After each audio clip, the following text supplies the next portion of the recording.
एक ऐसी आवाज़ जिसने लाल किले पर भरी जनता के सामने नेहरू की आंखों में ला दिए थे आंसू। वो रूहानी आवाज़ जो पीछा करती थी हर किसी का, जो दिल से जाती ही न थी मौत तक।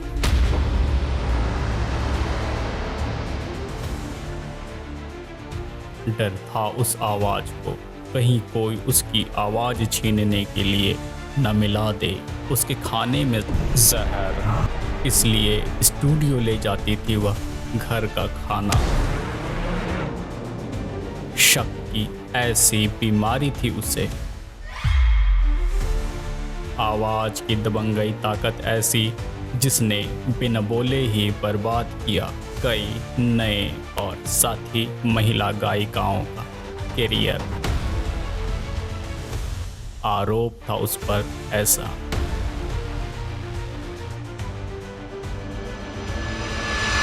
तक तो आप समझ ही गए होंगे, हम बात कर रहे हैं सुर सम्राज्ञी लता मंगेशकर की। लता मंगेशकर किसी पहचान की मोहताज नहीं। भारत सरकार द्वारा उन्हें पद्म भूषण, पद्म विभूषण और भारत रत्न जैसे महानतम सम्मान मिल चुके हैं। लता मंगेशकर को हमारे बाप दादाओं ने रेडियो फिल्मों में जितना सुना, आज की युवा पीढ़ी भी उन्हें उतने ही इंटरेस्ट से स्पॉटिफाई करती है। पर हर महान कहानी की तरह उनकी कहानी में भी कई परतें हैं, रहस्य, डर और साजिशों में लिपटी सिमटी। 28 सितंबर 1929 को इंदौर के एक घर जन्म होता है एक बच्ची का। नाम रखा जाता है हेमंत कुमारी। पिता पंडित दीनानाथ मंगेशकर होते हैं, एक नामी गायक और नाट्यकार, जिस कारण छोटी लता का मंच से परिचय हो जाता है कम उम्र में ही, और 5 की उम्र में ही वह मंच पर गाना शुरू कर देती है। लता ने उस वक्त से ही संगीत का दामन थाम लिया था। इधर क्रूर समय ने कुछ और ही ठान लिया था। मौत ने उसके पिता को छीन लिया था। अभी छोटी लता दुनियादारी समझ ही न पाई थी, पर पिता के जाने के बाद घर चलाने की जिम्मेदारी उसी छोटी बच्ची पर आ गई। सारे भाई बहनों पर वह सबसे बड़ी बहन थी, इसलिए उसने सभी का जिम्मा खुद उठा लिया। पर अभी तो कई और गहरे दुख तकलीफें आनी बाकी थी, जिससे उसे संघर्ष करना था। 1945 में लता का पहला हिंदी गाना आया, माता एक सपूत की जिंदगी बदल दे तू। पर असली तहलका मचा 1949 में, जब महल फिल्म का आएगा आने वाला गीत लोगों के सामने आया। यहीं से शुरू होता है एक सफ़र जो अंतहीन होने वाला था।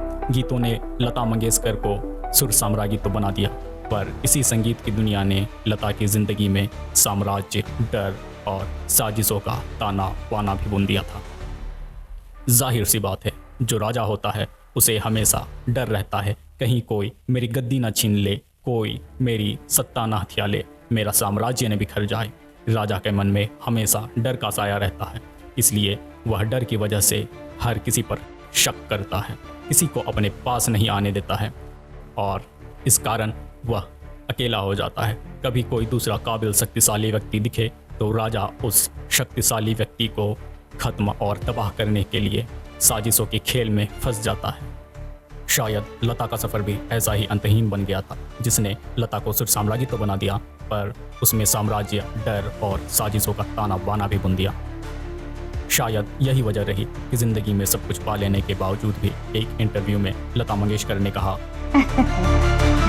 मुझे पहले भी किसी ने पूछा था, तो वही जवाब मेरे पास है कि ना ही जन्म मिले तो अच्छा है, और अगर वाकई जन्म मिला मुझे तो मैं लता मंगेशकर बनना नहीं चाहूँगी। क्यों? नहीं, ये लता मंगेशकर की जो तकलीफें हैं वो उसको ही पता है।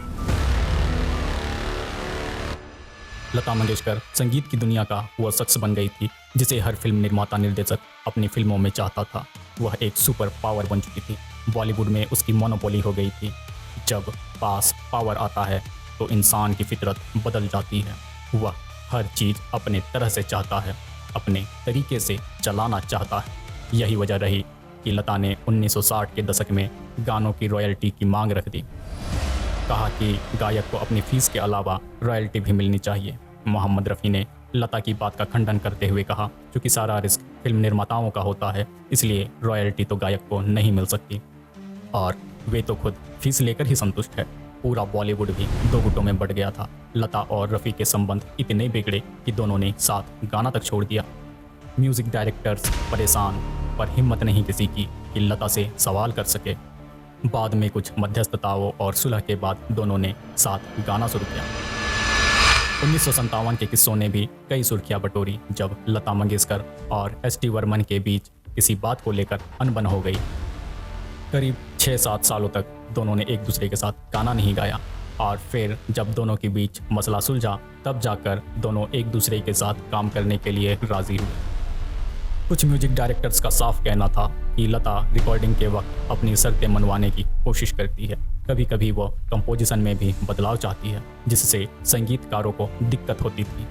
दूसरी ओर मदन मोहन, शंकर जयकिशन, लक्ष्मीकांत प्यारेलाल जैसे संगीतकारों का कहना था कि लता काफ़ी प्रोफेशनल थी, इसलिए उन्हें यह करना ठीक है। लता पर कई नई महिला गायिकाओं को दबाने का आरोप भी देखने को मिलता है। इन्हीं में पहला नाम मिलता है सुमन कल्याणपुर का। आवाज़ हूबहू लता जैसी। फिल्म निर्माता पैसे बचाने के लिए सुमन को लेने लगे, पर सुमन की आवाज़ में एक बेहतरीन सुर होने पर भी उसे भुला दिया गया। अफवाहों ने इसका कारण लता को बताया। लता ने डायरेक्टर से साफ कहा, अगर सुमन को लोगे तो मैं नहीं गाऊंगी, न अभी और न कभी। सुमन से जब इस बारे में पूछा गया तो उसने खुलेआम कुछ न कहा। आखिर कभी कभार यही चुप्पी सारा सच जाहिर करती है। वैसे भी जल में रहकर मगर से बैर लेना भी तो आसान नहीं होता। आवाज़ दबाने के मामले में यह बात सबके सामने थी कि जब कोई डुएट गाना होता तो लता अपनी शख्सियत का फ़ायदा उठाकर यह सुनिश्चित करवाते कि गाने में उसका हिस्सा ज़्यादा हो, या फिर फिल्म के ज़्यादातर गाने उनकी ही आवाज़ में रिकॉर्ड हो।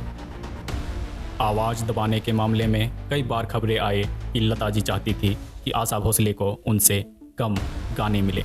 आशा भोसले तो लता की अपनी सगी बहन थी। ऐसी खबरें सिर्फ लता के मन के भीतर छुपे डर को ही जताती है। पर किसी की ऐसी हिम्मत कहाँ कि लता से पूछ सके क्या आप दोनों बहनें हैं या दुश्मनें। यह लता की इनसिक्योरिटी ही थी जिसकी वजह से वह स्टूडियो में अपने घर का खाना ले जाती थी। उन्हें शक था कहीं कोई उनकी आवाज़ बिगाड़ने के लिए खाने में जहर न मिला दे। उनकी कुछ आदतें और भी अजीब थी, जैसे अपने गाने न सुनना, क्योंकि वह कहती थी अगर सुनूंगी तो गलती निकालूंगी और फिर दुखी हो जाऊंगी। 1962 के बाद से उन्होंने सिर्फ सफ़ेद या हल्के रंग के कपड़े पहनने का फैसला किया। वजह कभी स्पष्ट सामने नहीं आया। शायद कोई अंदरूनी आघात, या फिर खुद की तुलना कला की देवी सरस्वती से करना। संगीत उनकी आत्मा तक पहुंच गई थी। उनकी बहनें इंटरव्यू में बताती है, रात को कई बार दीदी सोते सोते सारे गामा बोलती थी। हम लोग हंसते थे कि दीदी सपने में भी रियाज कर रही है। इस बात में कोई दो राय नहीं कि जो सुर आत्मा से निकले वह दिव्य हो जाता है। इसलिए लता मंगेशकर का नाम संगीत की दुनिया में हमेशा अमर रहेगा। किनारा फिल्म का एक गाना मेरी आवाज़ ही मेरी पहचान है गर याद रहे, जिसे लता जी ने गाया, लता जी को ही समर्पित मालूम होता है।